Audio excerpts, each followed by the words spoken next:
The AI video ad you make on TikTok just doubled in length. And you can now hand it 50 of your own photos, clips, and voice files before it renders a single frame. 50. And most small teams have no idea it quietly went live inside a tool they're already paying for. Welcome to Market Intel. I'm Lonnie Rodriguez, Marketing Director at Queued Up Agency. And this is the show where we cut the week's AI marketing news down to the 3 things that actually matter for a small team. With me, as always, is my co-host, Maya Chen. Good to be here, Lonnie. And before we go further, the quick honesty check we do every week. The voice you're hearing from Lonnie is an AI voice clone. And I'm Maya, an AI co-host. 2 of the tools we cover on this show are, well, sitting in these chairs. We think you should always know that. Full transparency. Every episode. All right. Here's what's on the board today. 3 stories. First, TikTok's Symphony gets a Seedance 2.5 upgrade that turns 15-second AI ads into 30-second ones with way more creative control. Second, Forest Labs ships FLUX 3 video. 20-second clips, native audio baked in, and a price tag small enough to actually experiment with. And third, the sleeper. Google is about to flip AI written ad copy on by default in your search campaigns, and a lot of advertisers don't know the date is coming. So let's start with TikTok. On August 3rd, they upgraded Symphony Creative Studio with something called Dreamina Seedance 2.5. The headline number? The maximum AI-generated video length just went from 15 seconds to 30. And that doesn't sound huge until you think like an advertiser. 15 seconds is basically a hook and a logo. 30 seconds is a real ad. Hook, problem, product proof, call to action, all in one asset. Right? That's the difference between a teaser and something that can actually carry a sale. But honestly, the part that got my attention wasn't the length. It was the references. The 50 inputs? 50. They went from 9 reference uploads to 50. Images, video, and audio. So instead of generating a generic AI clip and then fighting to make it look like your brand, you feed it your product photos, your brand visuals, your sound, prior videos up front. That's the whole design philosophy, actually.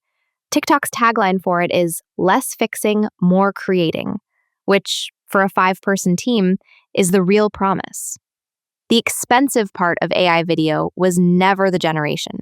It was the cleanup afterward.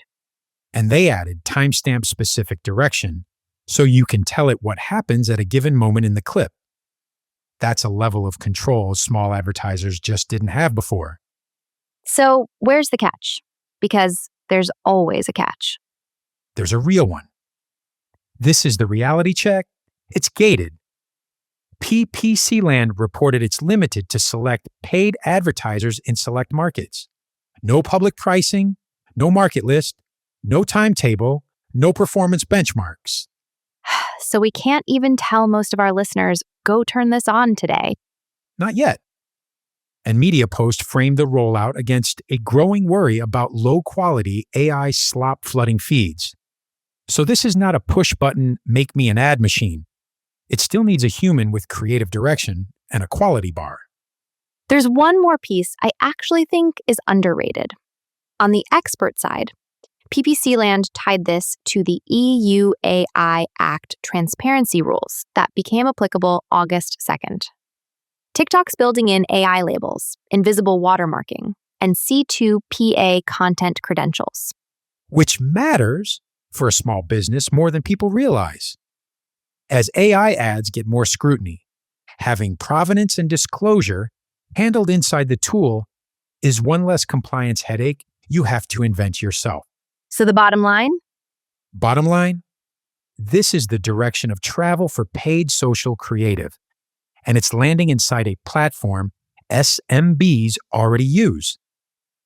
You probably can't touch it this week, but you should be getting your reference library ready.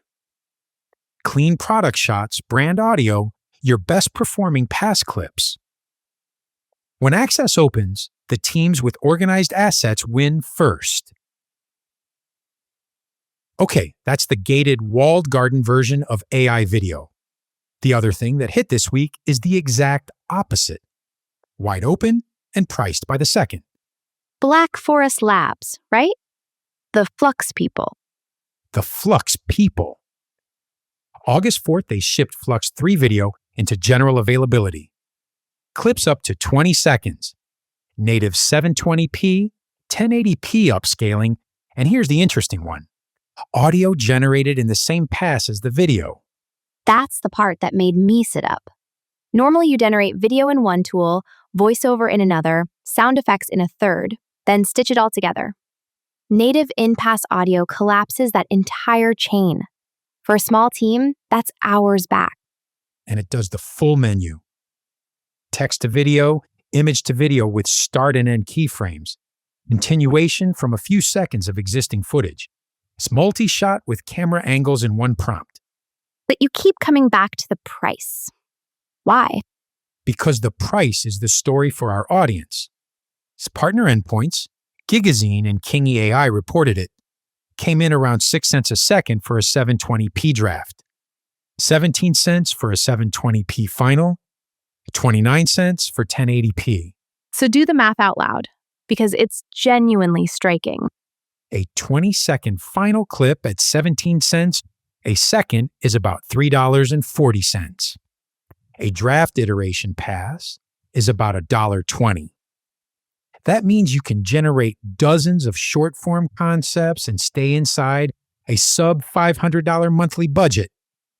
$340 for a finished 20-second spot. A year ago, that was a freelancer invoice. It was. But I'd stay reality check the pricing lives with the partners, not on Black Forest Labs' own page. So your budget certainty depends on whichever endpoint you use holding those rates. And it's API and partner-oriented, not a friendly consumer app. A non-technical marketer probably still needs a wrapper tool, a freelancer, or a little automation glue to actually use it. Which is exactly what to watch for next. On the expert side, Gigazine noted 2K and 4K are coming soon, and it's showing up across the August model trackers, Digital Applied, Thursday AI. So this is a real in-window launch, not a rumor. Bottom line on FLUX? Bottom line, if you've got even one technical person or a friendly freelancer, this is the cheapest serious short-form video you can buy right now, and the multilingual lip sync opens up localization tests you'd never have paid for before. Watch for the no-code wrapper that makes it usable for everyone else. So those two are the fun ones, the make cool video stories. But you told me before we started that the one people actually need to act on is the boring one. It's the boring one, and it's the one with a deadline. PPC Land reported that Google is notifying advertisers. Campaigns using automatically created assets, or the campaign level broad match setting, get converted to AI Max for search starting September 1st. And converted means what exactly for someone running their own account? It means if you have automatically created assets on search term matching and AI text customization, come on by default. AI written ad copy, the words your prospects actually see in the search result. Google starts customizing them. Which, to be fair, could genuinely help an SMB with no dedicated paid search copywriter. More automated copy, broader matching, Google doing the optimization. It could. That's the real opportunity side. But here's the reality check, and it's why this is a must-check story. The opt-out isn't a clean no thanks toggle. To avoid the migration path, you have to turn off the legacy features entirely. So you could wake up in September with broader matching and AI rewritten copy live in your account and never have consciously agreed to it. Unless someone audits the account before September 1st. One partial guardrail PPC Land noted, Pinned responsive search ad assets are still respected. So if there's messaging you cannot let the AI touch, legal language, a specific offer, pin it. And there's a timing trap here too, isn't there? You mentioned another change stacking on top. Yeah. On the expert side, PPC Land quoted Mike Ryan from SMEC about a separate budget cap transition hitting August 17th.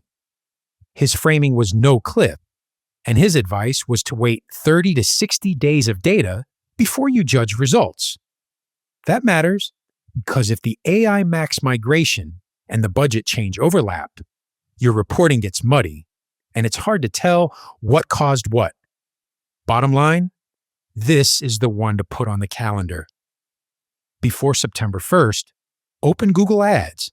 Check whether you're running automatically created assets or campaign-level broad match, and decide on purpose whether you want AI writing your copy. Don't let the default decide for you. All right, lightning round. 5 more that crossed the desk this week.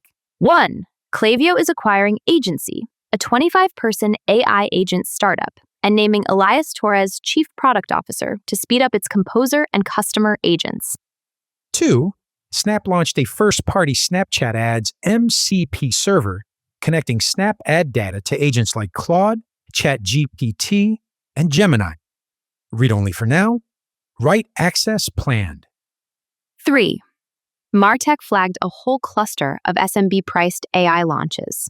Duda's prompt-based website builder, easy texting MCP servers, myads.guru for Google business profiles, and a Wistia MCP. 4. Cloudflare rolled out brand visibility scoring inside AI assistants. Citation rate, mention rate, and prominence for Claude and GPT answers. Answer engine optimization is becoming a real measurable metric. And 5. 2 data points worth saving. TransUnion found 53% of marketers saw meaningful ROI from AI, while 89% are increasing AI budgets. And Optimove found 72% of holiday shoppers consulted ChatGPT, Claude, or Gemini for gift ideas. File that one for your Q4 planning. And as always, if you want to go deeper on any tool we covered today, every link is sitting in the show notes. Let's land the plane. TikTok's Symphony now makes 30-second AI ads with 50 of your own references. Get your asset library ready. Flux 3. Video makes a finished 20-second clip for a few dollars. The cheapest serious video yet, if you've got a little technical help. And Google is switching AI-written ad copy on, by default, September 1st. Audit your account before it decides for you. And the pattern underneath all 3? AI marketing is splitting into 2 lanes. One is creative acceleration, TikTok and Flux making video faster and cheaper. The other is campaign automation, Google and Snap pushing AI deeper into the ad account itself. Test the creative tools aggressively. Audit the automation ones carefully. That's the whole week in one sentence. Next week, we're watching for US pricing and access on TikTok's Seedance, and any no-code wrapper that makes Flux usable without touching an API. If this was useful, subscribe so you don't have to go find next week's. It'll come to you. This is Market Intel. Stay informed, not overwhelmed.